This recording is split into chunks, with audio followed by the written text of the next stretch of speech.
Welcome, everyone. I'm Ken Chad from Ken Chad Consulting. I'm very pleased to be hosting this webinar on artificial intelligence and library discovery services. I've been working in that area for quite a long time. So I wanted to start with a report from our professional organization, HELIP, from a few years ago that made this comment in its report: the impact on knowledge discovery is where AI, artificial intelligence, will have the greatest impact. So that's a great introduction to the webinar, because that's exactly what we'll be covering. And I want to point out that there is a discovery ecosystem. There's all kinds of solutions and products in this landscape of discovery. But today we're talking specifically about one element of that: library discovery services. Well, what are they? That you'll be familiar with them, most of you, I'm sure. What happened was the online catalog that we were used to in our library management systems, our integrated library systems, was replaced in most part, not in whole, by discovery services. And the characteristics of those discovery services: they harvest the library catalog, but what they do is, of course, they have a user interface, but importantly, the key differentiator is they have a central index of electronic resources, metadata, abstract, sometimes even full text. They have a knowledge base which defines which resources are subscribed to by the library, so that's like a catalog of your subscriptions. And they have some kind of link resolver to enable the user, when they found a piece, an article or something, to go straight to that article without confronting a paywall. So there's more information about discovery services on Higher Education Library Technology on the Discovery page, but this is what we're talking about. So we're not talking about web extensions, lean library, that kind of thing. We're talking about library discovery.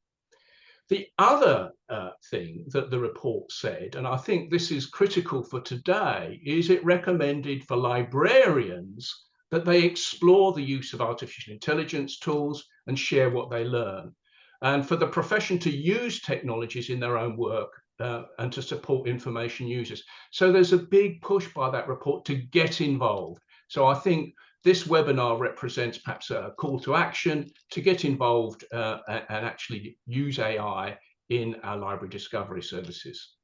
So what I want to do is just preface the main webinar by some early work that tried to address that comment in the HELIP report. And it was a piece of work done by Health Education England, which is NHS now, to explore the potential of artificial intelligence and machine learning to improve knowledge discovery. And Health Education worked for me, and we worked with a particular solution. It was something called which actually has departed from the market since then. But it was a very interesting project. We worked with the University Hospitals of Derby and Burton, great guys up there. We did a fantastic project. And what we did first was think from some previous work that had been done outside the project, what were the kinds of things that we thought artificial intelligence might help? And this is some of the conclusions: better understand an area of research, uncover relevant material, can I see relevant other terms, new ideas, that idea of I want to hypothesize, I want to be led around concepts, are they connected? And I want to explore new issues. What does it all mean? So they were the things that we thought might be the value propositions, if you like, of an artificial intelligence approach. And then what I did was go out and interview practitioners. There were some students, there were clinicians, there were researchers, using a particular methodology I've used lots of times, which is a user experience methodology, to find out what they really want to do. Not, I want to find an article, but what's the problem I'm trying to solve? So you can look jobs to be done up on the web. It's a very well-known methodology. And the point is that, again, it wasn't about I want to find an article. The problem that people had are varied. Devise a questionnaire to evaluate hand treatments. I'm not going to go through all of these. Someone was doing some research on AI. Another one was doing nutritional products and supplements. So these needed, of course, some information, but the problem to solve isn't I want an article, it's I need the information in order to solve a particular problem. And I think that's an important point. And I think it's something that will show artificial intelligence can address very successfully. So we did a report back in 2021, and what did we find? Pretty well all the users saw great potential in the approach. There were some that felt it didn't meet their very particular specific needs, but everyone was really quite excited by what the technology could do. In particular, they said it was great for looking at broad topics, finding relationships, better than Google Scholar. And then what we asked is, supposing we took this away, that's a good indicator of how people felt about an artificial intelligence approach. One of them said, I've fallen in love with it. I feel really sad if I couldn't use it anymore. A nurse doing her master's, be very disappointed. It's been very helpful. So it's got some clear technology. It doesn't solve everything. It's got some clear benefits, and they were the ones that we found out. So that was 4 years ago. So what we're going to do now is I'm going to introduce William and Nia, who are from TDNet. I'm going to stop sharing and pass over to Nia to give us some background and talk about the reality of a real product and what it's doing now. So I'm going to stop sharing. Over to you, Nia. Thanks very much, Ken. So I will share my screen. So thanks everyone, and as Ken said, we are here to talk about how we've implemented artificial intelligence technology within our library discovery platform.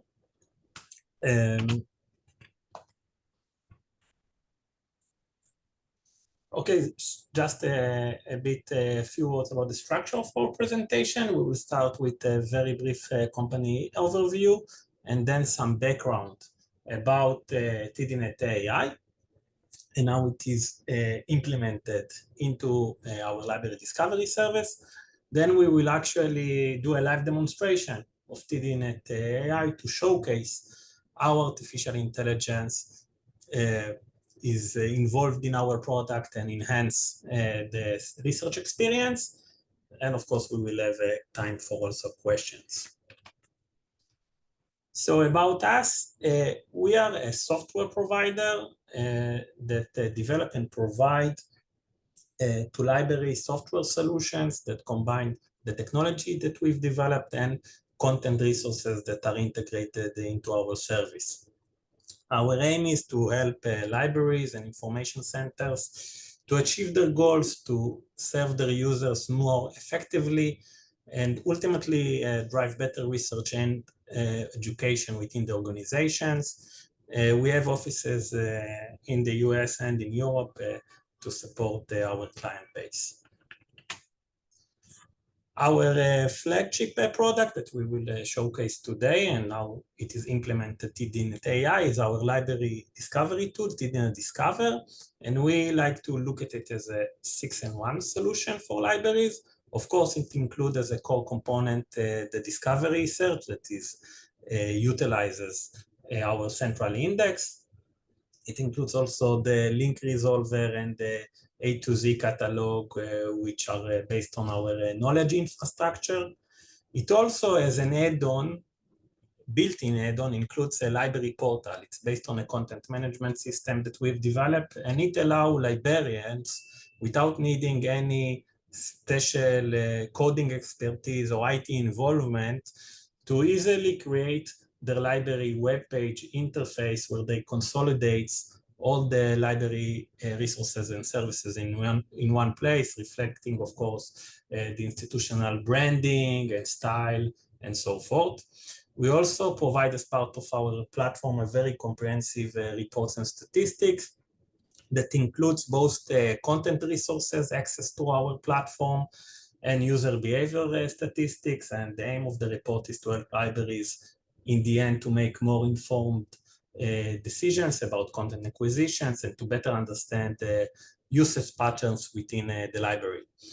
As an optional module, we also offer our customers an institutional repository module, which they can use to manage and showcase their local content, the resources that are more unique to their institution. So whether these are, for example, students' work or staff publications or conference proceedings, whatever you want to make visible to your users and might not be necessarily part of the commercial resources that the library is subscribed to.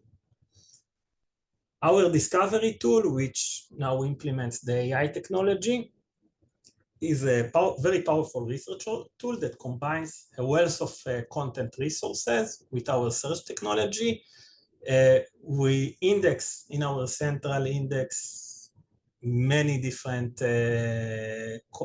publication types from a variety of content providers and publishers that we have established partnerships with.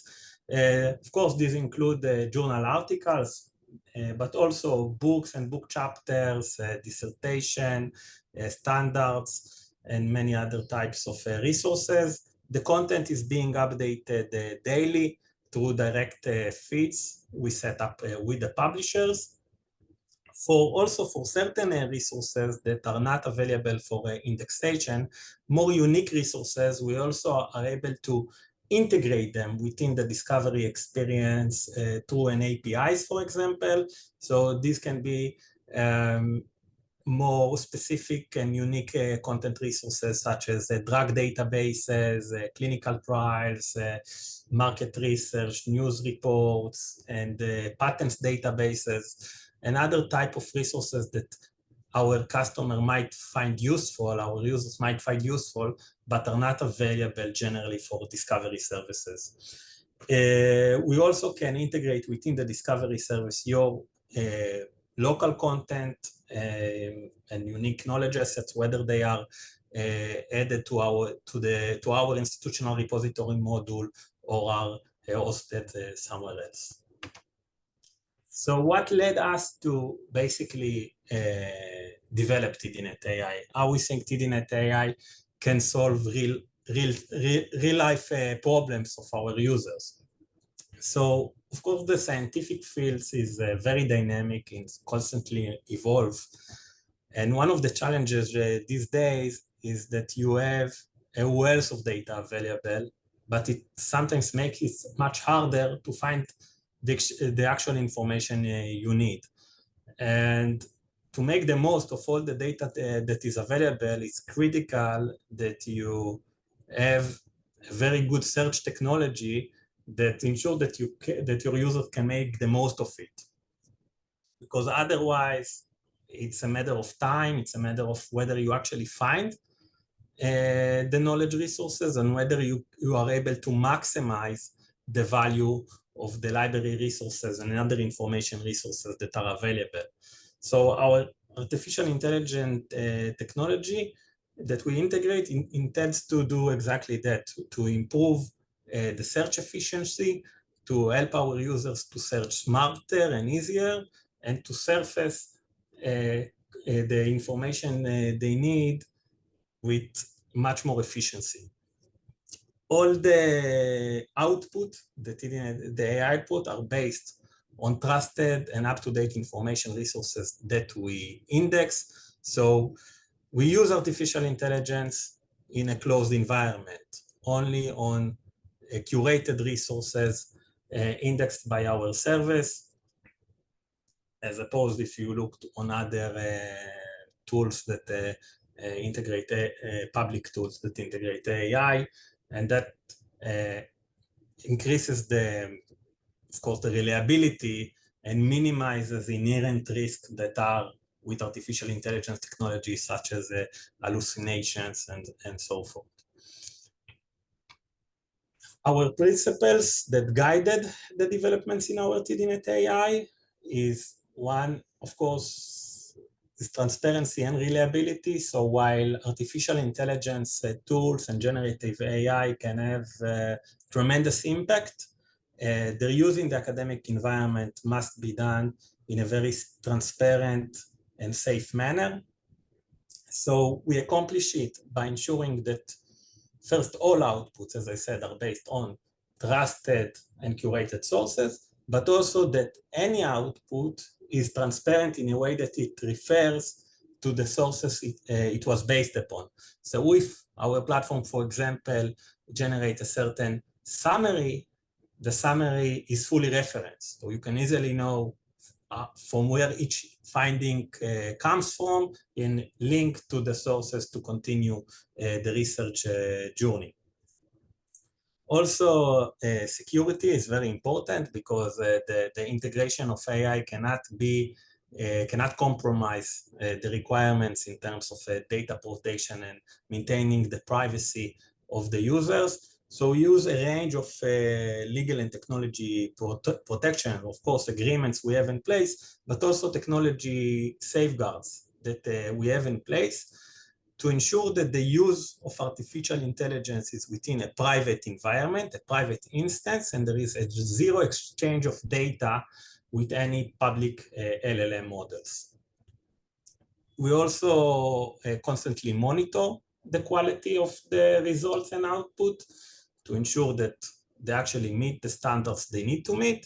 And we have a standard process where users can also provide their feedback so we can evaluate and adjust as needed.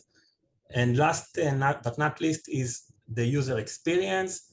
We aim to integrate artificial intelligence technology in the most accessible and easy way to use it, because we didn't want to make the life of our users more complicated. So we integrated the AI technology within the same discovery interface they are accustomed to.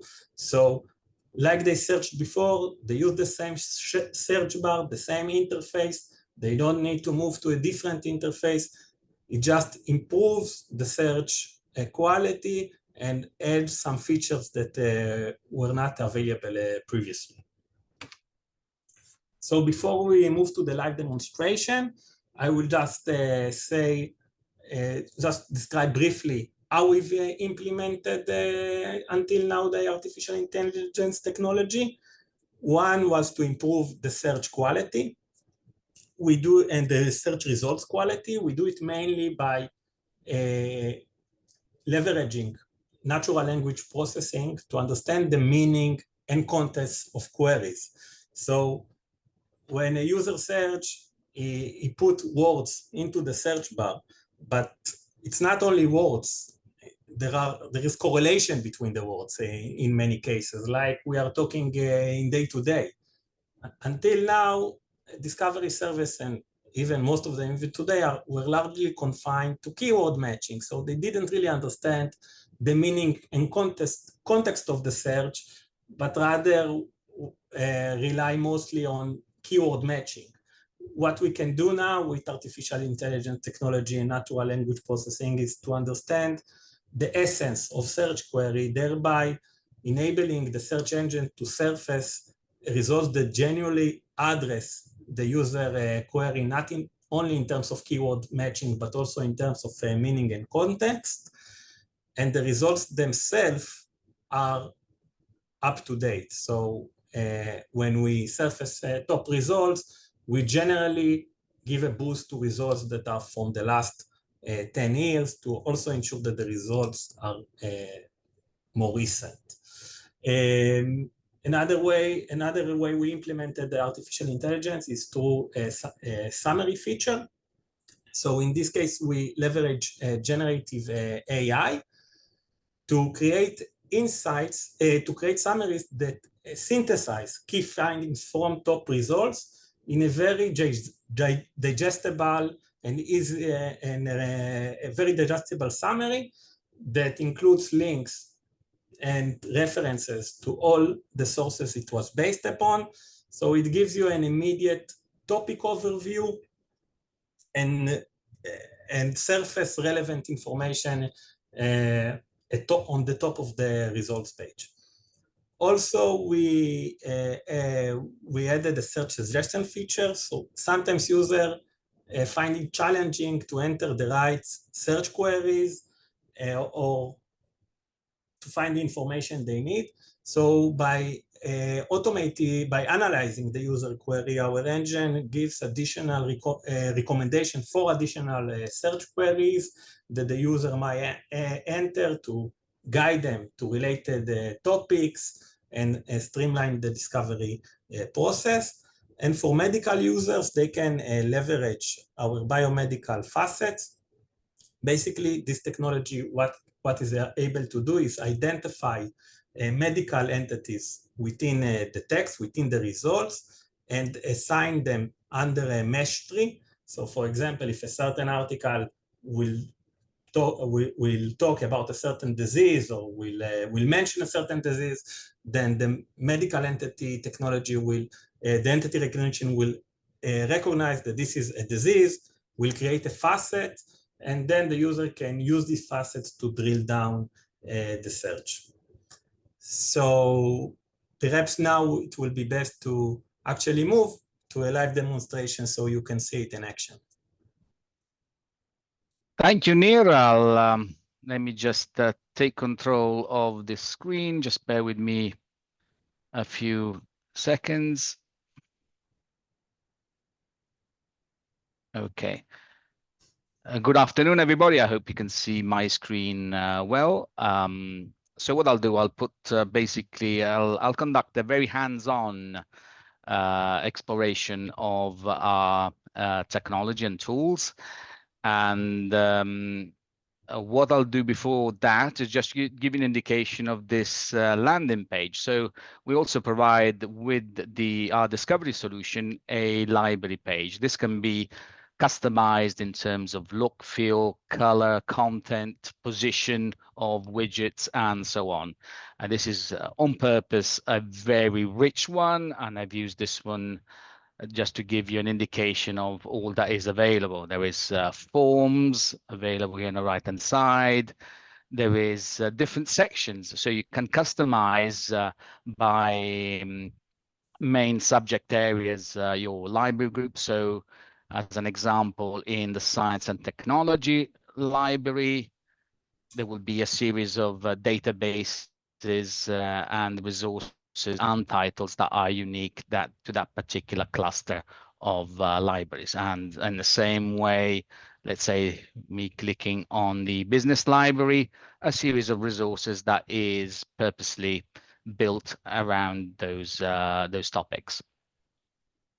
You can have calendars, you can have media, and you can have access to particular points of interest in terms of news of new libraries, or in this case, the new pharmaceutical library. You can now also have direct search boxes to a variety of tools. So we can just trigger a search from the main landing page.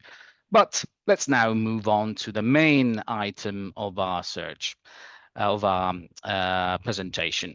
What I would like you to focus your attention is on 5 elements. The first 3 are the main ones, and they are the relevance of the results that a AI-powered search is able to surface, the ability of the search string to handle, so the ability for the AI to handle complex and articulated search strings in a way that it was previously impossible for a discovery solution, and also to analyze the quality of the summary. The other 2 elements that I would like you to analyze is the AI search suggestions. They are not always available because your search string might be so focused that there is no extra space to suggest a different avenue of search. And my last search example will be focusing on the biomedical area and to analyze the mesh term extraction. So let me start with a simple search, and let's say cold fusion progress. Let me click on the search button.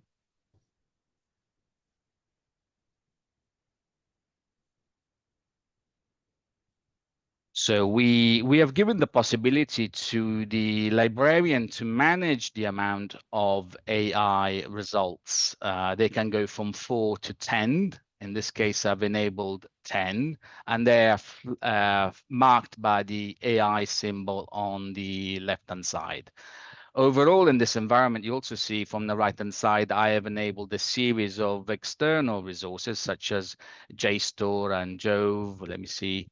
And also here at the bottom, I can see the related searches. There are, I think, around well over 50 additional resources that one can add to the search results in terms of widgets. So in terms of related searches, you can see here on the right-hand side, relevant searches, experimental results in cold fusion, impact of temperature and cold fusion reaction. So my very generic search string has generated alternative and more complex search strings that one can explore just by clicking. So I suppose this is the first item to check, and is the search suggestions. What we can also see is we can expand the item that the AI has surfaced. In this case, the first one has not a very extended the description. Let's move on to the second one, and we can see here how the system is starting to extrapolate meaning out of the content. So what the system is doing is understanding the true essence of your search string and then matching this with the true essence of the content that we have in our central index. To do this, you need a extensive central index that needs to feed on content provided by the publisher. And we have direct agreements with all the main published scientific scholarly publishers. Also, what you can see here, I've used altmetric badges and also the Shimago journal report, just to give you an indication of the quality of the overall journal that the AI has been able to surface. Let's look now at the summary. And this is generated off the fly. And here you see it in front of you. What also the system is enabling you to do is to see where what out of these 10 articles, what article, if it is an article, but it might also be a chapter of a book, is generating that section. So you're able to do that. Another facility is for you to copy this summary. And there is the possibility for those students and researchers where English is not their first language to customize to their language the summary in the language of choice. You just need to go at the bottom of the search page and change the language here at the bottom. And that will be unique to their individual experience. Let's now move on to something a bit more complex. And I would say we can go to applications of drones in civil engineering. So we've upped slightly the level of complexity. I'll be going also some social sciences searches as well, and that sort of give a level of complexity that the AI has to deal with that's higher compared to STEM results. So once again, I can see that the results are very aligned with our search string. There is a particularly algorithm that sort of decides to prioritize the number of citations that the article has received to give it priority, the quality of the paper where it has been published, and also the currency. So there is an alchemy that enables content that otherwise might have the same results over others to come up. So we see here 21, 23, 22, and we can also see that they're all relevant. Let's click on the summary. And once again, this is generated off the fly. So this can be used on any topic, even topics where one has very little knowledge, and very quickly you're able to understand the overall topic and also see where the references, what sort of references has the system used to generate that item. Here it is. Let's have a look.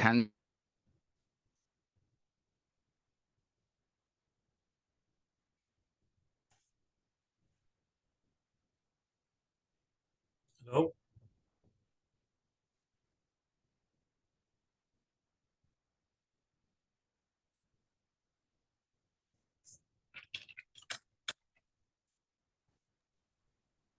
Sorry, we seem to have William frozen there. Well, we'll wait for a second. Bear with us, everyone.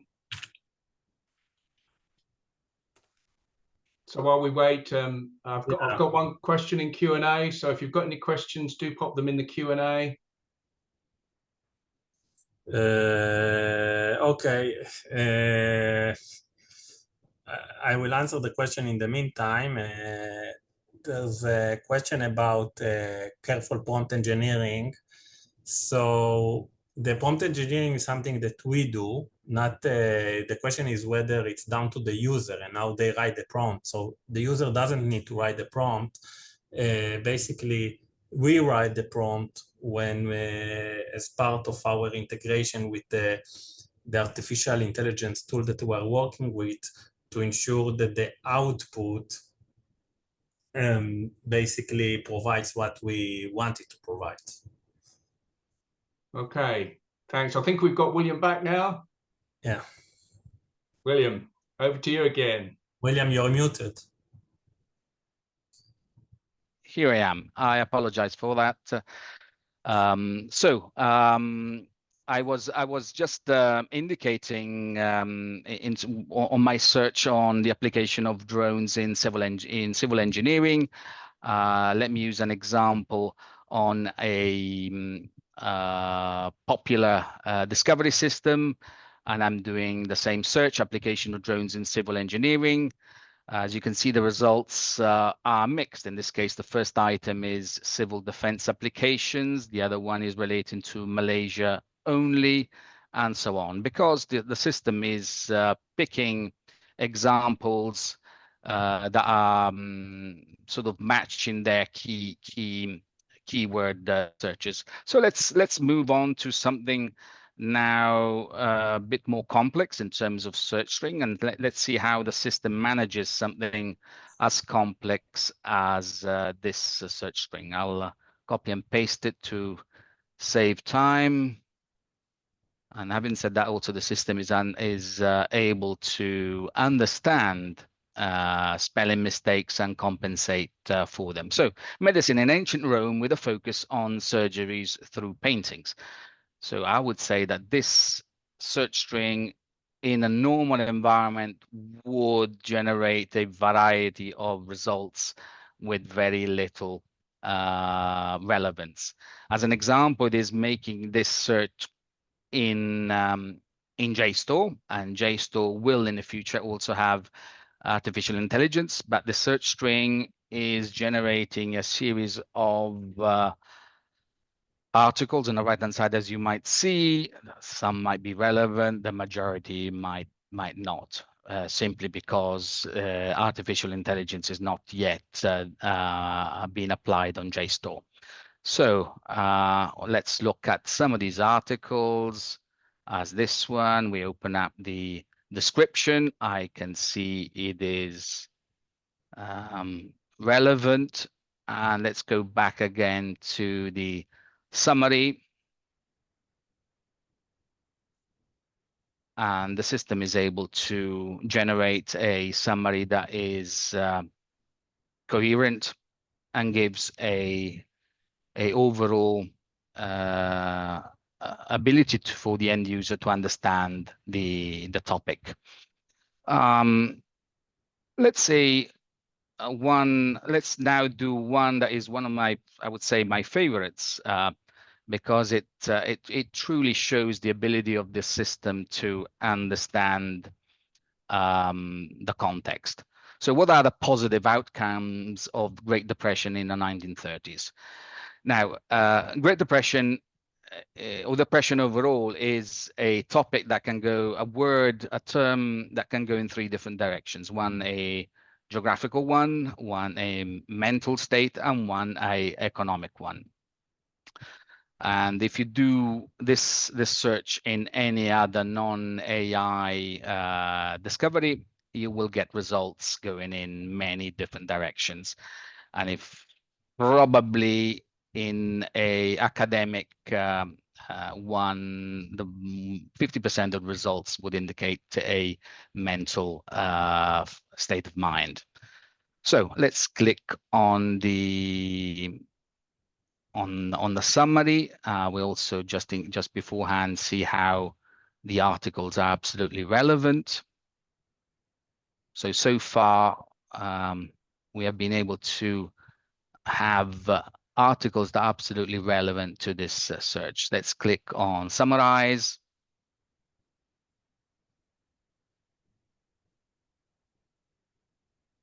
And there again, the results with all the relevant links.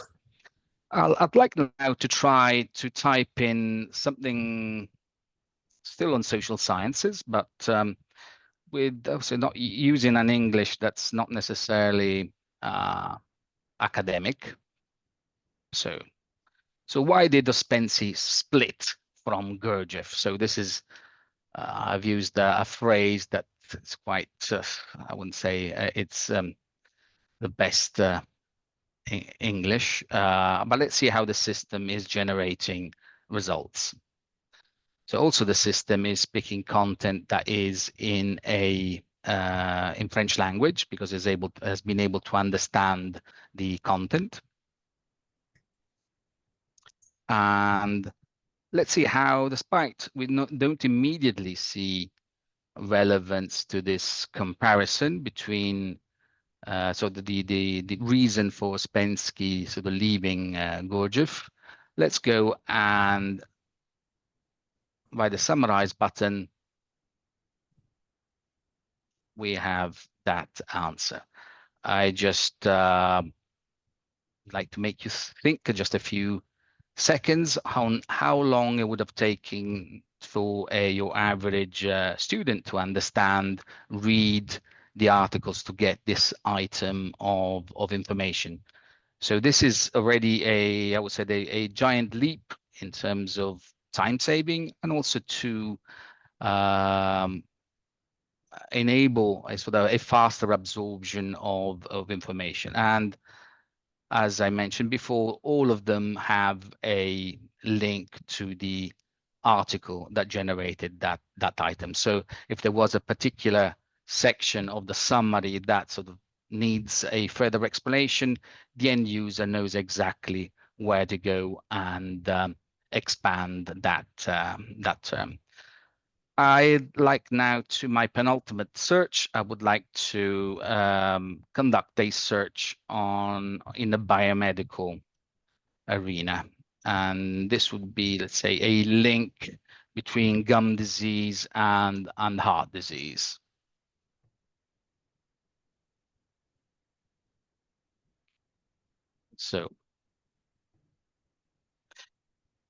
So what I wanted to flag is how the system is bringing at the forefront articles that are quite current, so 2023, 23, 24, and how I've used the term gum, but as matched gum to mouth.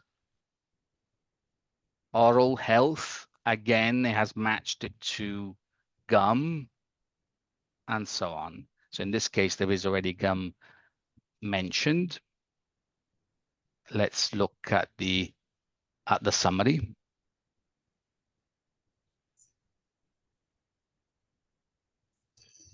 And it's giving you plenty of references to where that that particular section of the summary is coming. In this case, Article 1, Article 4, and Article 5.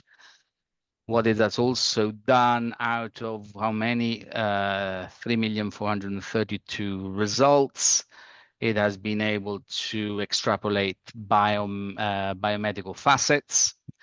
In particular, in this case, we have 3,770 that are have the mesh term stem cells. So let me just refine this search with stem cells. Let's see if I managed to click. Oh, sorry, it didn't. Just bear with me. Okay, I'm applying.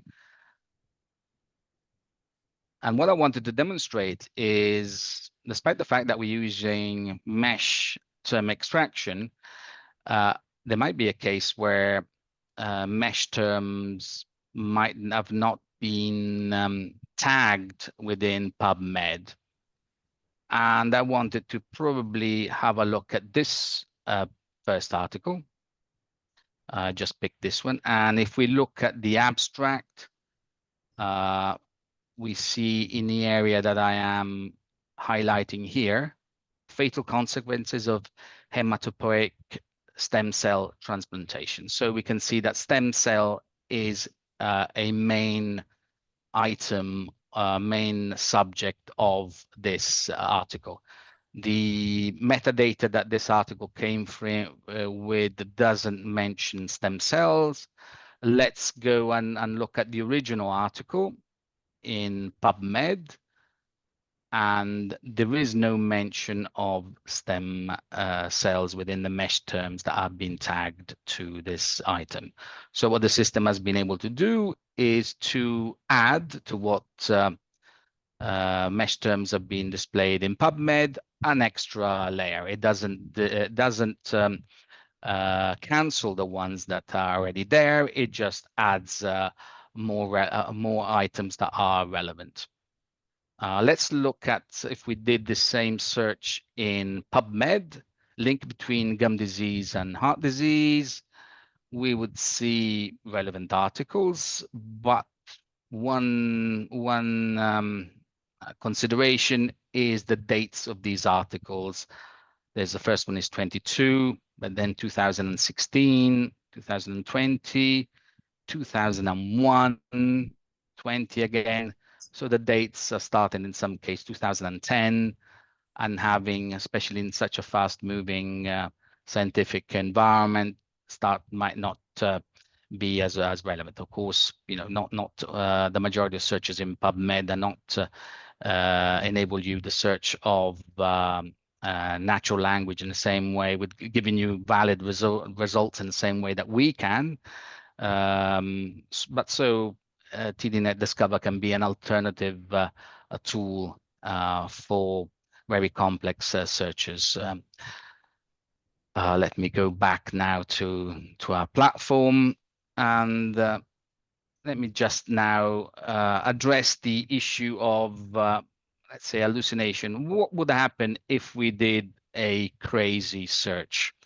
So let's say, is the system designed to give us results regardless and to make up results, even if that might not be the case? So I'm just, let me just do a search that normally wouldn't make any sense. So the difference between Cristiano Ronaldo and Freud. I'm so just forcing the system to find articles that have probably a kind of correlation. And as you can see here, it has understood that I am seeking a correlation on the psychological side between football stardom, Cristiano Ronaldo, and Freud. So it has understand the true meaning of my search, even if at this stage it might sound absurd. And let's see what the summary is telling us.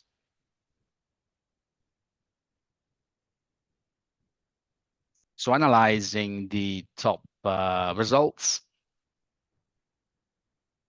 it has given a overall summary, and understanding that there is no true link that one can make between Cristiano Ronaldo and Freud, has understood that we wanted to have a psychological analysis or give a tone that is a psychological one to this particular search.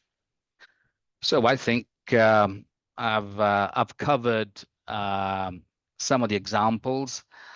What overall the system enables you to do is to run searches or ask questions and get answers and have absolutely the reference to those answers in a way that was not possible before. And this is truly groundbreaking. We started a year ago focusing our efforts on the biomedical side of things. Then we started expanding with a deeper indexing on all the STEM resource items and subjects, and also social sciences. And I must say that the results have been truly amazing. I started working in this industry when CD-ROMs were coming to the forefront, and then internet. And I possibly think that we are reaching a sort of a evolution of knowledge discovery that is of that magnitude. So from paper we started to use electronic devices to uncover science. Thank you very much this is my section over, and I hand over to Nir and Ken for some closing remarks. Thanks, and William. Question and answer. That's really helpful. We've got a few questions, but just wanted to quickly summarize some of the things that I took from what you were saying. And then we'll go on to the questions which are relevant to that, which is, I saw that this correlations using AI in terms of I think that natural language processing, getting terms that, finding terms in the document that weren't necessarily in the search string because it understands the relationship between terms. So it disambiguates. You talked about, depression, also the way it can relate gum to mouth, even. And I also thought the other thing that struck me was a key point, and differentiating from the work I did all those years ago, that this is all embedded in your discovery system. That Discover product we worked with the NHS was sat alongside, but one of the questions I think are all related to how, on what are you using the AI? So perhaps you can just clarify that. So some of the questions are the answers being generated by consulting in your central index, the title, abstract as metadata, or what's getting pulled out to let the AI work on, so to speak? Yeah. So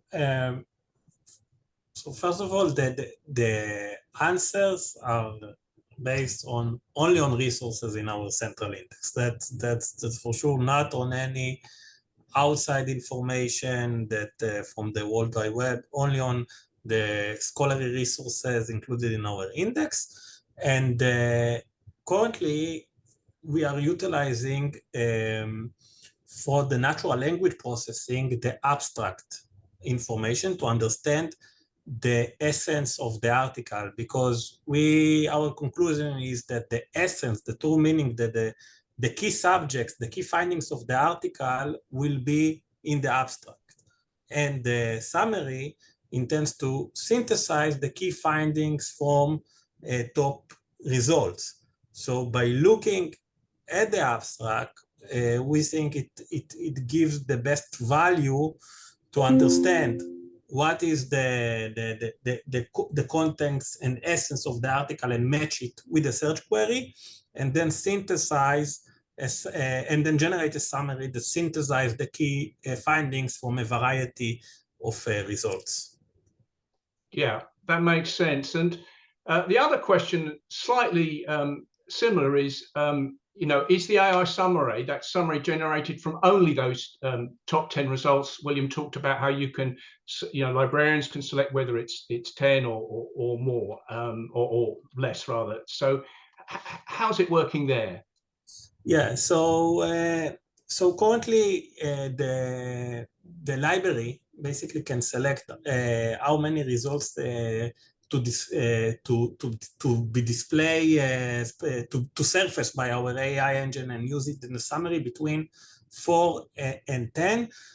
Our thought process, we did a lot of testing, and we think that above a certain number, the value decreases, because we want to give the most relevant, the top results that will be included in the summary. And if we look at, if we will take 1 million results and put it, many of them will not be relevant. It won't add a real value to the summary. And also in terms of the search quality, when you go over a certain extent, the natural language search doesn't have the same value as it is. So if when you limit it to certain number of results, and right now we saw the 10 is the correct number, I think you reflect the true value of the natural process of the NLP, the ability to surface more relevant results and use it in the summary. That makes sense. So there's a sort of compromise, but basically the best value is taking, if you like, that limit it to 10 and taking the abstract. There's a comment that some concern about the quality of abstracts, but that makes sense. What you're saying is, otherwise I guess it would just grind to a halt if you did everything. But then this whole question that's come up so much about hallucinations, I thought it was really interesting that those summaries were referenced. So they're to genuine articles. But there is a question here about what about stuff that's invented in the papers? Is there any way of, I suppose, like detecting whether the actual stuff in the paper is not quite hallucinating, but perhaps is not up to scratch, or if that's the right word to use? Yeah, well, unfortunately, the AI tool, although it's a very innovative and smart technology, doesn't able today to identify whether the article itself misrepresents certain subjects or topics. What we do to minimize it is, first, we use the AI only on journals that have an impact factor, that are from curated sources, that have the SJR and have an SJR scoring, are from are from publishers that are reputable. We also use tools such as Retraction Watch to remove from our index questionable sources and from predatory journals or journals that conduct unethical practices. And so we use this variety of tools to limit beforehand which resources we will feed into the AI in order to minimize this risk. Yeah, thanks. That's very helpful. Another question, we talked about, the semantic search. Is this your own search engine that you're using here? So we have our own discovery search engine that we've developed. What we are doing is combining our search engine with a third-party artificial intelligence tool to enhance the search. So in the end, the results are based on our search engine combined with the artificial intelligence tool. So for example, if our search algorithm takes into account factors such as the quality of the source, where it comes from, the score of the journal, things that artificial intelligence generally cannot take into account the year, then we use the artificial intelligence tool to enhance the understanding of the query. So it's ultimately it's a combination. That's really helpful. So, I mean, I guess what I'm seeing is in that 4 years since I did that work with the NHS, we've come a long way. We've now got a library discovery service that's got artificial intelligence absolutely embedded, the use of that incredible investment in the central index that people have made. So that's really, seems to me, a big step forward. And I think, you know, those summaries, you know, that really relates to some of those issues that we had before about helping people understand topics. And I guess, you know, we are at a point, a stopping point on the way. This will continue to get better. This will continue to develop. Have you any thoughts about some future directions that you might take? Yeah, we have a lot of thoughts. One of the direction we might be taking is utilizing artificial intelligence also in a way of being kind of like a digital research assistant. So making it more also accessible from platforms that are not necessarily web platforms. When you actually go to the discovery search and make your search in the search bar, then you do the search and then you get the results and get the summary and that's it. But let's say you are on your mobile, WhatsApp app or other messaging app, and you want to get results on a certain topic. And so if you can interact with our platform that will understand what you are looking, will conduct the search, and then deliver results to for example, directly to your mobile with summaries or other types, that can also make the data more accessible regardless of where are you or what type of device you are using, and even, you know, getting you information even without you needing to actually go to the platform and conduct the search yourself. Okay, well, I'm going to stop